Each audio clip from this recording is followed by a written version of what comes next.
unfortunately, Louisiana is amongst the most affected states nationwide. That flu hit us in Louisiana really quickly and really strong, and we need to be doing all we can to help combat that.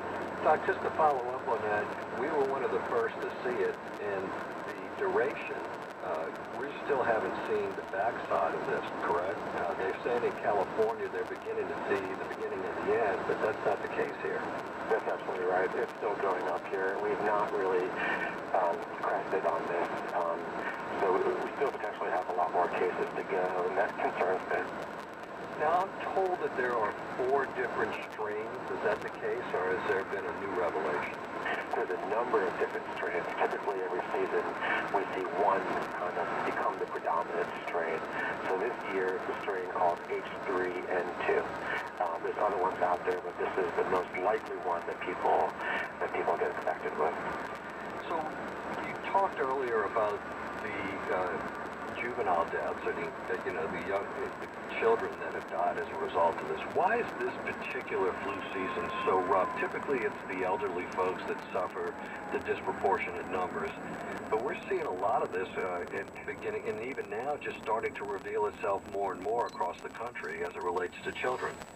Yeah, you're absolutely right, and we don't have a good answer for that. Unfortunately, a lot of the data comes from, on the back end, analyzing the cases, going back, the epidemiologists, get a hold of all the cases and do reports, and that takes some time, so I don't think we're going to get good answers as to why until a few more months out when they can go back and look at what happened.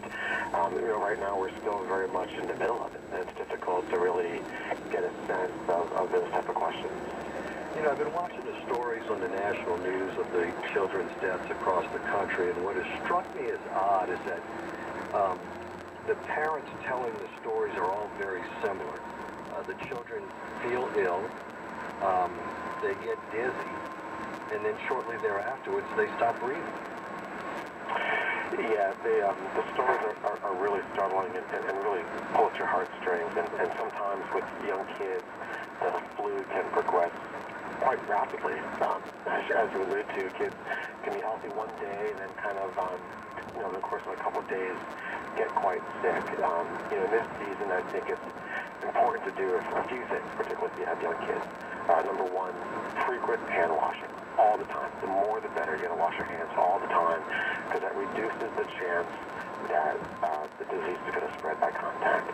Number two, if adults get a mild illness, they really, unless they're really sick and need to go to the hospital, they really should be limiting their contact with others so that they don't pass anything on. And three, if you have kids, you should be in pretty close contact with your pediatrician's office. If your kid starts getting sick, has having a fever, that's a good time to call your pediatrician's office or go in and get checked out.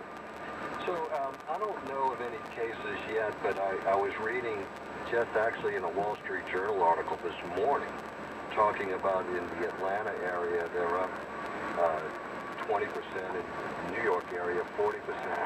Public hospitals are now bringing in temporary ER facilities to locate outside of their hospitals just to deal with the overflow as it relates to this influenza breakout.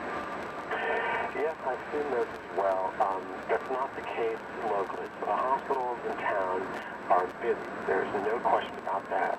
The emergency rooms are busy. The ICUs are very full as well. But there so far has not been a need to bring in that type of, real auxiliary capacity like you're alluding to. But that said, these busy hospitals are creating some problems. It's been reported over the past week about blood shortages. We're running very low on the blood supply, and there's a couple of reasons for that. Because all the ICUs are full, more blood is being used, and because the flu is out there, less people are able to donate blood. So we're having a big issue right now, just getting enough blood supply, and these type of things are going to continue to really be a challenge for us.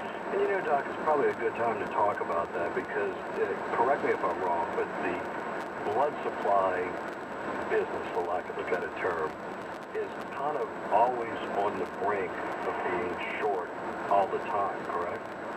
Well, they run run a very efficient operation, I have to tell you, and the turnaround times between when blood gets donated and when it actually gets used for a patient can be quite short, and particularly in a place like New Orleans, where we have a large trauma center and where we frequently have high demands for blood, there can be a big need.